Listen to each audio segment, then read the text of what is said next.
Bonjour et bienvenue sur Scalpel, la nouvelle émission de Tandem TV qui va vous présenter tout ce qui est nouveau en chirurgie.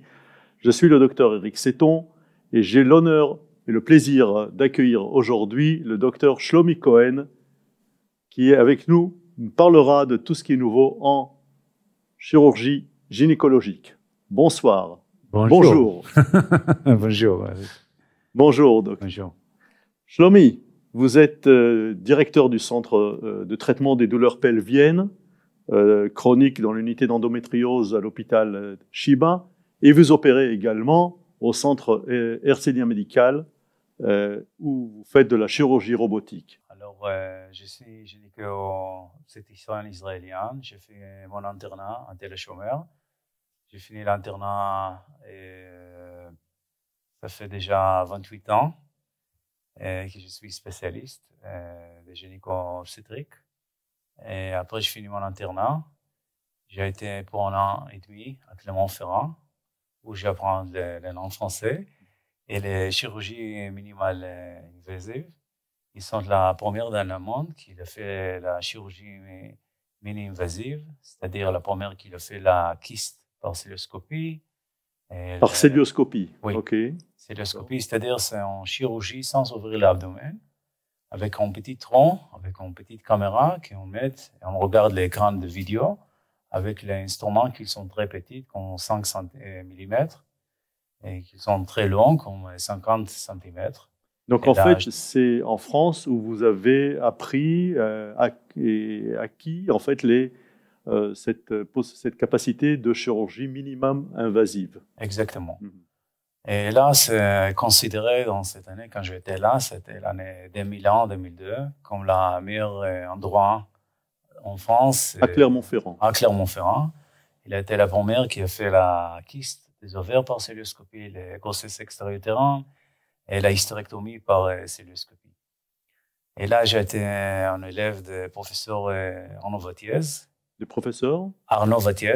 Arnaud Vattiez. Oui, qui est bien connu partout en France et par tout le monde. Il est invité partout, par tous les congrès. Maintenant, il a la retraite de France et il travaille à Dubaï. Et nous sommes encore très bons amis. Après, je suis arrivé en Israël et j'ai commencé à faire les hystéroscopies. Beaucoup d'hystéroscopies, c'est la chirurgie minimale de l'utérus. En fait, quand vous parlez d'hystéroscopie, vous dites c'est rentrer par les conduits naturels et regarder l'utérus et une possibilité en fait, d'opérer sur l'utérus à travers les conduites naturelles. Exactement. D'accord. C'est comme une chaîne de vidéo et les instruments, ils sont très très petits.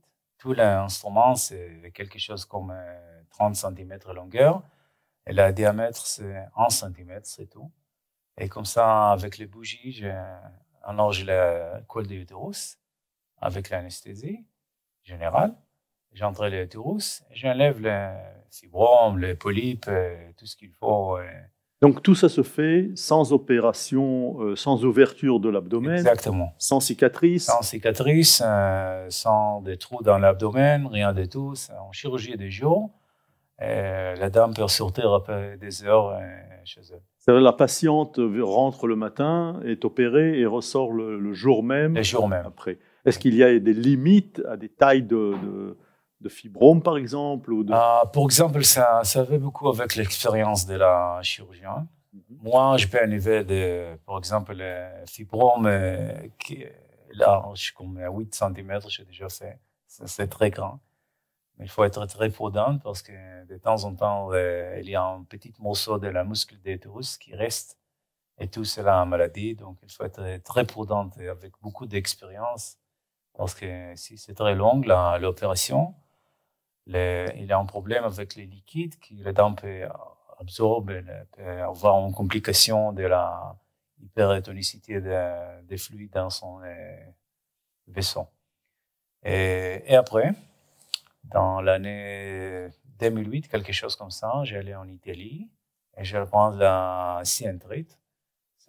C-Entrit, en fait, c'est regarder et traiter. C'est-à-dire, en français, c'est en anglais, voir et traiter. C'est-à-dire, en même temps, voir et immédiatement donner le traitement. Alors, expliquez-nous un petit peu ce que ça veut dire.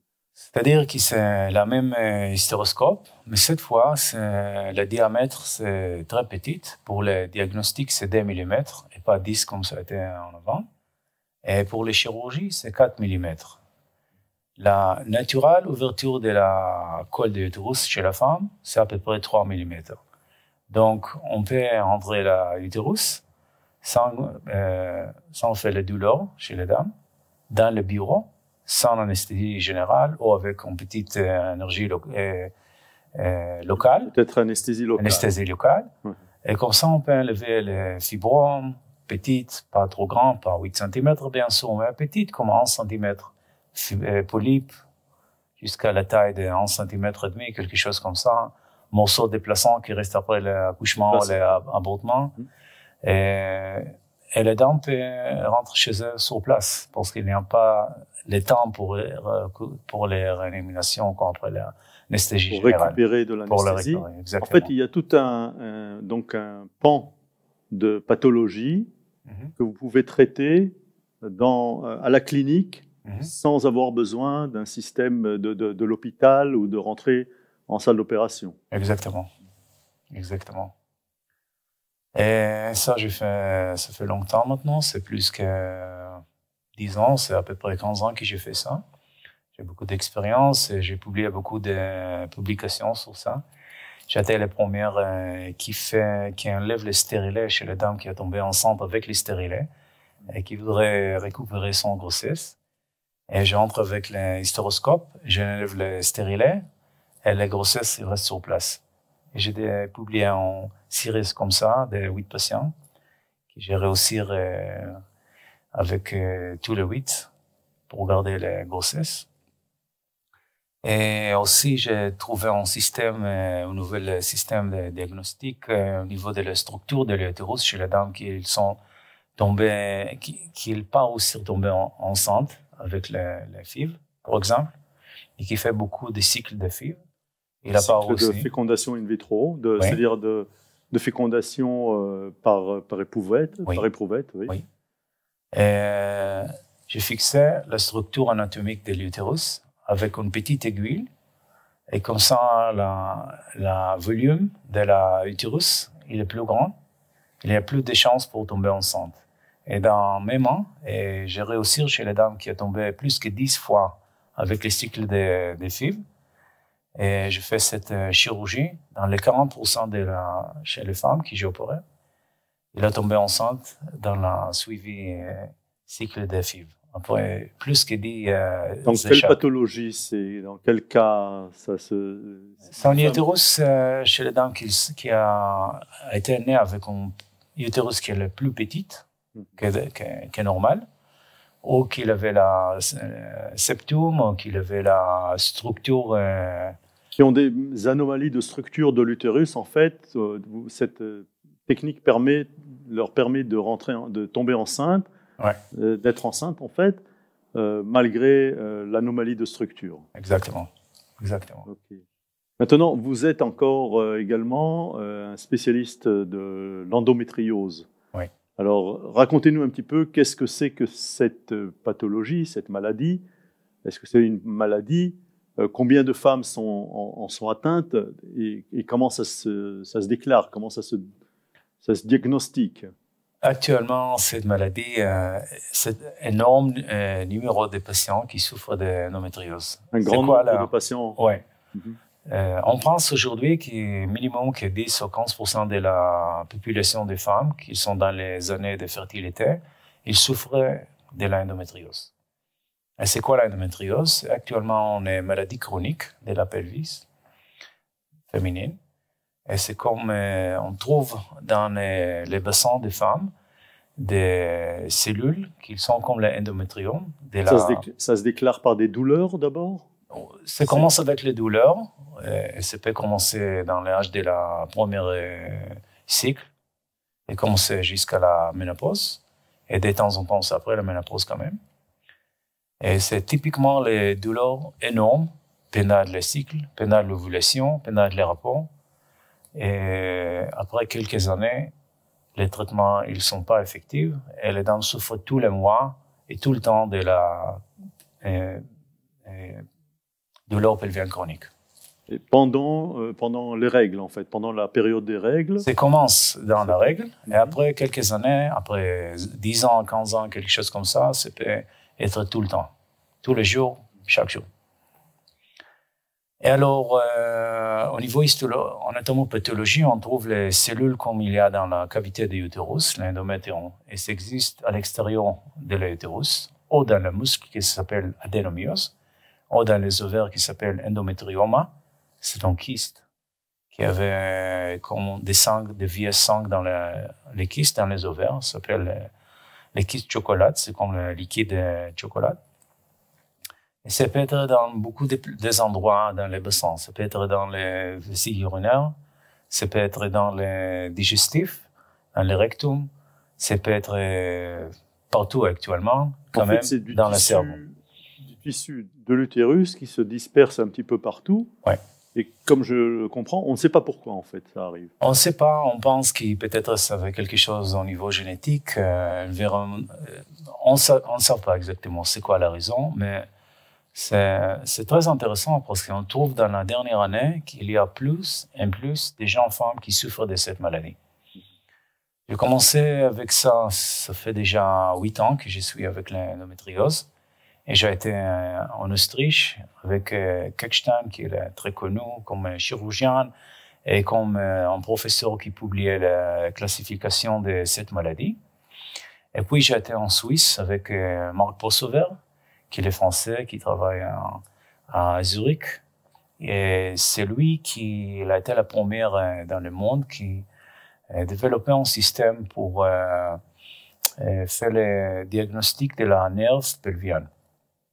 Alors, comment on diagnostique cette endométriose? Comment, si ma fille a des douleurs pendant ses règles, et comment je sais, comment savoir, vers qui l'orienter, quels sont les examens qu'on peut faire et bien sûr, après, quels sont les traitements? Alors, si c'est les jeunes femmes, les douleurs elles sont énormes, c'est-à-dire qu'elles ne peuvent pas fonctionner, qu'elles ne peuvent pas aller à l'école, qu'elles restent dans la maison, qu'elles prennent les médicaments tout le temps contre les douleurs, et qu'ils souffrent beaucoup de jours, et qu'il saignement pendant les règles il est très lourd. Ça, c'est saignement. Oui. Très fort. Oui. C'est-à-dire que ça peut être l'endométriose. Comment on peut faire le diagnostic? Donc, en principe, la majorité de la cas de l'endométriose, ils sont superficiels. C'est-à-dire qu'on ne trouve pas dans l'échographie ou dans l'IRM ou dans l'examen bimanuel que le gynéco fait avec son doigt, rien. C'est que les symptômes qui existent et la souffre des femmes.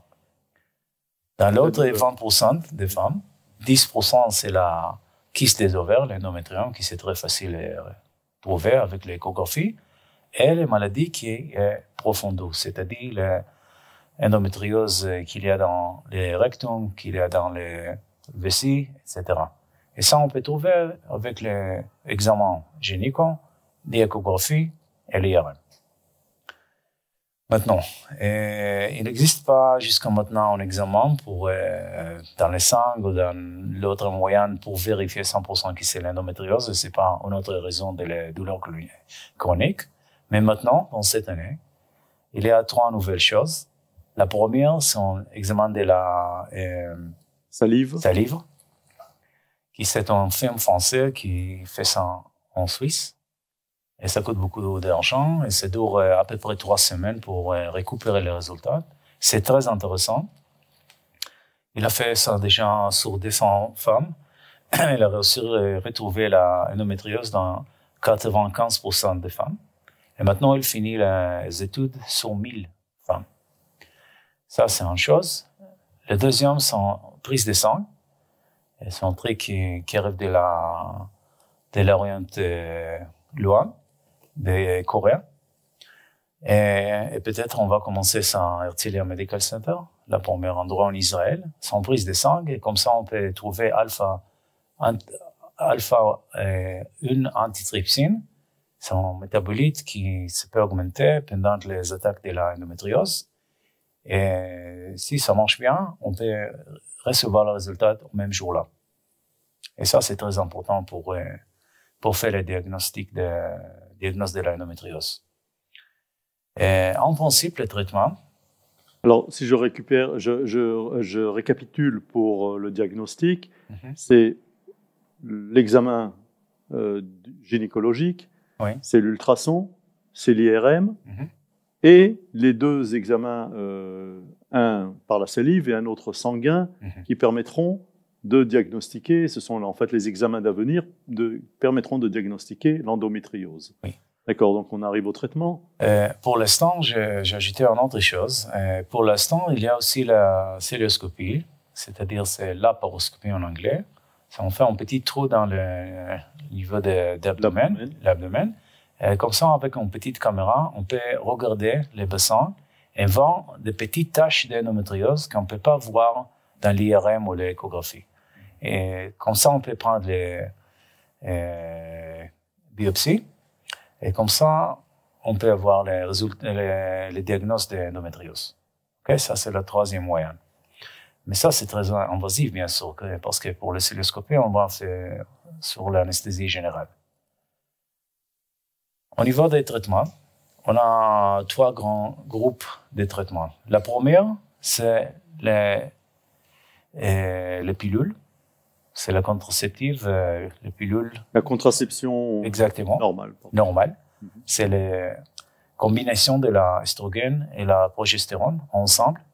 Et comme ça, on peut annuler l'ovulation et annuler la règle.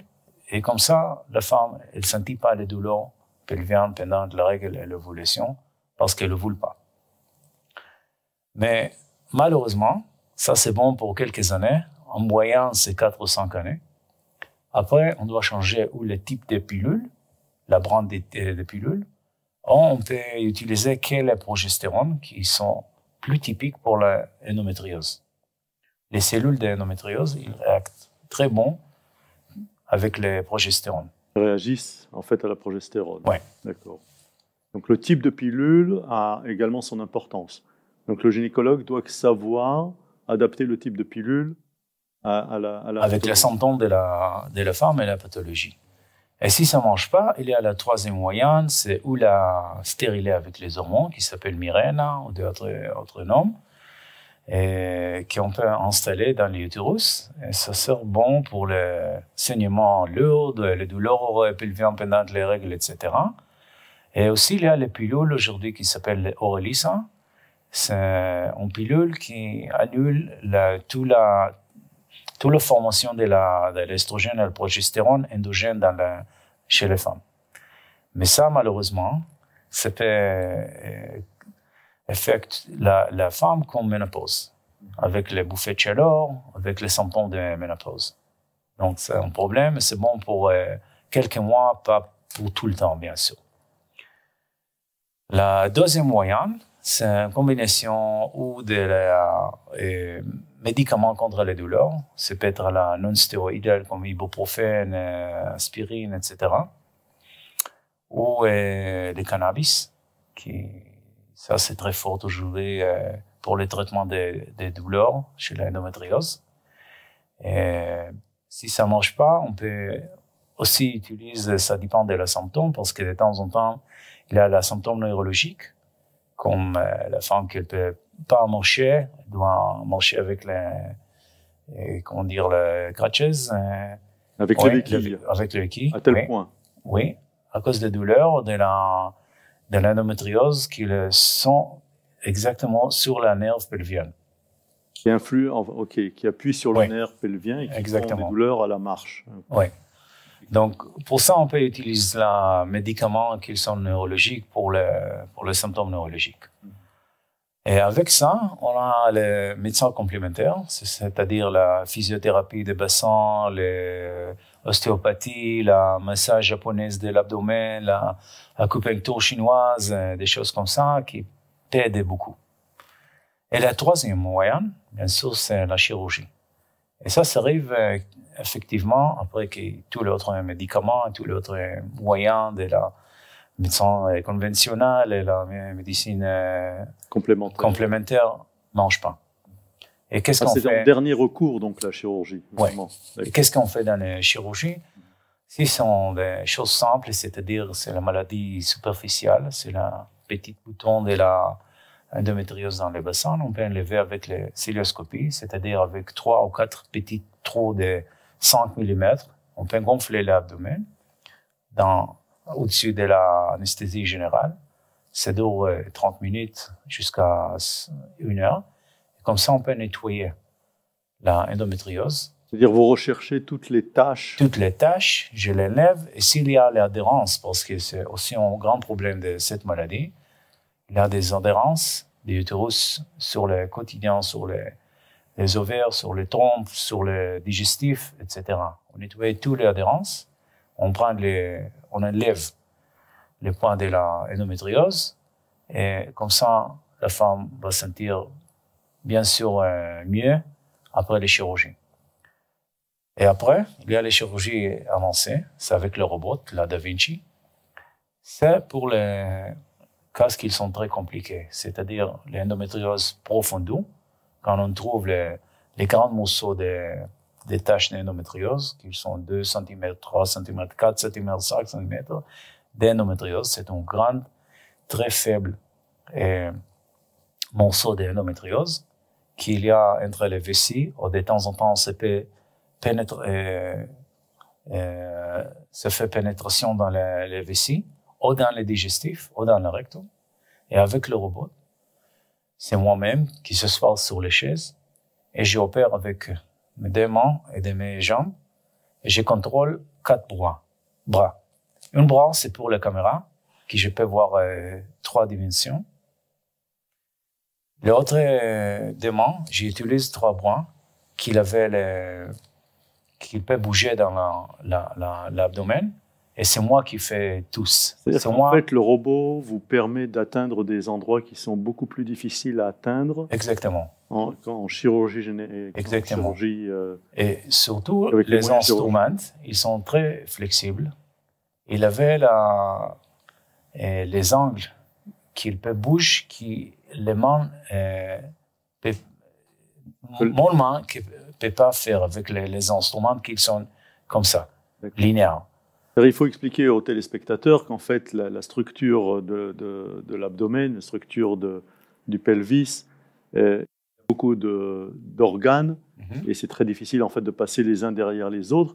Et donc le robot, le Da Vinci, vous permet d'arriver à ces structures par derrière, d'avoir une flexibilité plus importante. Oui, parce qu'ils sont très flexibles, les instruments, et qu'ils peuvent faire les mouvements qui moi-même, je ne peux pas faire. C'est quel robot qui peut faire des choses comme ça, qui peut entrer sur le petit tronc ou le nerf, où il y a les vaisseaux, des choses comme ça. Elle peut être très prudente. C'est moi-même. Je n'ai pas besoin d'assistant, pas du tout. C'est moi qui fais toutes les chirurgies. Je s'assois sur les chaises. C'est un orchestre, vraiment. Et donc, ça aussi, c'est par pénétration de 3 ou 4... Exactement. Petit trou, comme la cilioscopie traditionnelle. Petite perforation, sans ouverture de l'abdomen. Sans ouverture de l'abdomen, exactement. Alors, ça demande beaucoup de temps pour se familiariser avec ce robot? Ça dépend de quelle étape le chirurgien il commençait à faire cette chirurgie. Pour moi, j'étais déjà à 20 ans sur la chirurgie minimale invasive. Donc, pour moi, après quelques fois, j'ai attrapé la chirurgie très, très vite. Et maintenant, la majorité de la casse de l'endométriose profonde, je fais avec le robot. D'accord. Et avec le robot, vous avez également une capacité de voir des structures en 3 dimensions et également avec des couleurs spéciales? De temps en temps, je peux utiliser la couleur verte. Coloration. Oui, coloration. Et comme ça, je peux voir les nerfs et les vaisseaux, des choses comme ça. C'est très typique pour le robot. C'est plus avancé. Et comme ça, il y a moins de complications, il y a moins d'hémorragie, il y a moins de jours d'hospitalisation après la chirurgie. C'est incroyable parce qu'actuellement, après 12 heures à l'hôpital, les dames rentrent chez eux après l'opération. Après l'opération. Exactement. 12 heures après l'opération. 12 heures après l'opération, elles peuvent rentrer chez elles. Quand même, quand j'ai fait une grande opération avec le robot. C'est une opération qui, avant, nécessitait 2-3 jours d'hospitalisation? Et plus que ça, et quand ça a été avec l'abdomen ouvert, c'était en semaine, plus que ça, avec beaucoup de complications, des infectieuses et des choses comme ça, qui s'est parti maintenant, grâce à Dieu. C'est très intéressant. Et à part ça, vous faites également, vous développez de nouvelles techniques et vous avez une nouvelle technologie que vous faites, en fait, vous mettez sur la recherche. Oui. J'ai une start-up à Herzliya Medical Center. C'est un nouvel truc pour contraceptive. C'est un nouvel appareil sans hormones qu'on met dans le bureau de la médecin avec l'hystéroscope, avec un petit hystéroscope de 2 mm pour chaque côté des trompes. J'ai un petit appareil que je mets dans les trompes. Ça dure 5 minutes. Et je peux retirer ça quand les femmes désirent tomber enceintes. Et pourquoi c'est très bon? Parce que c'est exactement l'endroit où les ovules fertilisés avec le sperme. C'est les endroits exactement où la fertilisation a été faite. Donc c'est la première fois quand il y a quelqu'un moyen qui fait son effet exactement sur la place. C'est dans la recherche, on a fini avec les lapins. Et maintenant, on a tous les droits pour commencer chez les femmes, à Herzliya Medical Center. La première femme, on va faire ça dans 7 mois. D'accord. Alors, vous reviendrez dans quelques mois nous raconter et nous expliquer si ça marche. Et j'espère que bien sûr. Vous aurez bien sûr. De beaux succès. Dr Shlomi Cohen, merci beaucoup de nous avoir présenté ces dernières nouveautés en chirurgie gynécologique. Et merci aux téléspectateurs de nous avoir suivis. Et je vous invite à la prochaine émission de Scalpel, l'émission qui va présenter tout ce qui est nouveau en chirurgie.